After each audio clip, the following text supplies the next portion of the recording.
We're going to learn how to test the vacuum booster using this nifty little vacuum booster gauge. First thing we're going to do is come over here to our brake booster and disconnect it.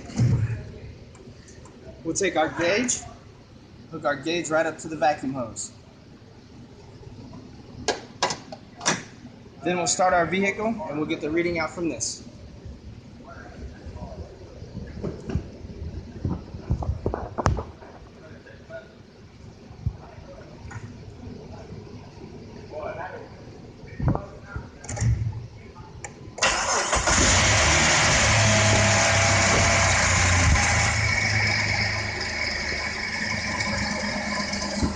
As you see, our reading's at 17, which is very good and operating within specifications.